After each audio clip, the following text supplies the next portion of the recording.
నేను సర్వశక్తిగల దేవుడను, నా సన్నిధిలో నడుచుచు నిందారహితుడవేండుము. ఆదికాండం 17:1. సర్వోన్నతిని శక్తి మానవాళికి రక్షణను దయచేస్తుంది. అది పరిశుద్ధాత్మ వలన కలుగుతుంది.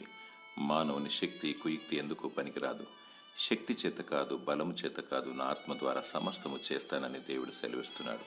నమ్ముట నీ వలనైతే నమ్మువానికి సమస్తము సాధ్యమే. నీలో రక్షణ కార్యం జరిగించువాడు దేవుడే. నిన్ను విశ్వాసితలు భద్రపరచువాడు ఆయనే.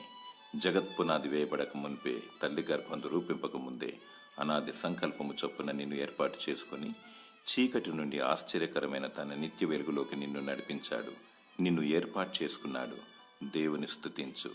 నీ ప్రతి అవసరతను తీర్చును, స్వస్థపరచును, అప్పుల విషయమై విడుదల దయచేయను, నిన్ను రక్షించును. దేవునిపై ఆధారపడుము, నిందారహితుడవై జీవించుము. దేవుడు నిన్ను తన శక్తి చేత నింపునుగాక. ఆమెన్.